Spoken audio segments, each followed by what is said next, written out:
It was exactly 12:17 a.m. Heavy rain was falling outside. The wind howled through the empty village roads, and every house had already turned off their lights.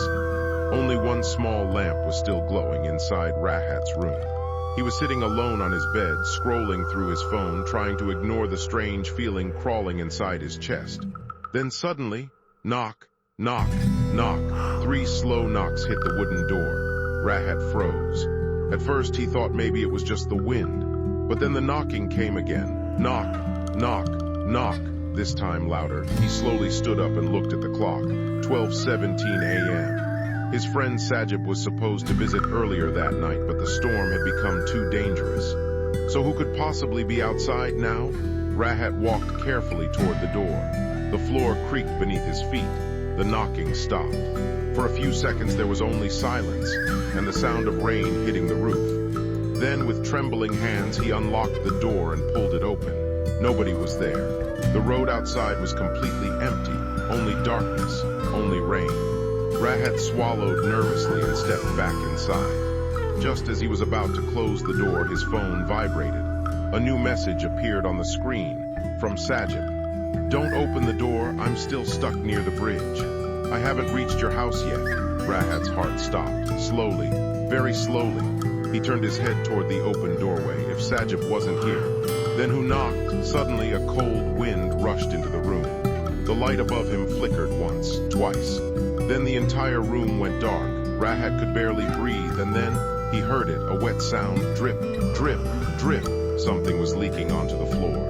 Using the weak flashlight from his phone, he looked down. Black water was slowly spreading across the room from underneath the door, and inside that water were handprints, human handprints, as if something had crawled through the rain and stopped right outside his room. Rahat stepped backward. The air suddenly felt freezing cold. Then a whisper came from outside, soft, broken, not completely human. "Rahat, open the door." His entire body shook. That voice sounded wrong, like multiple voices speaking at the same time. The whisper came again, closer this time. "Rahat, let me in." The door slowly began to move. Kriyak. It opened by itself, very slowly, very carefully, and standing outside the doorway was a tall black figure, completely soaked in rainwater. Its face was empty. No eyes, no mouth, no nose, only darkness. But in the center of that darkness, 2 glowing white eyes suddenly appeared. Rahat tried to scream, but no sound came out. The shadow tilted its head, then smiled, a smile that should not have existed on a faceless creature. The phone slipped from Rahat's hand. The flashlight rolled across the floor, and before the screen went black, one final message appeared from Sajib. "Rahat, whatever you do, don't look behind you." Then everything became silent. The next morning, villagers entered Rahat's house after noticing the door left open during the storm. But Rahat was gone. No blood, no footprints, nothing. Only one sentence was found written on the wet floor, in black water.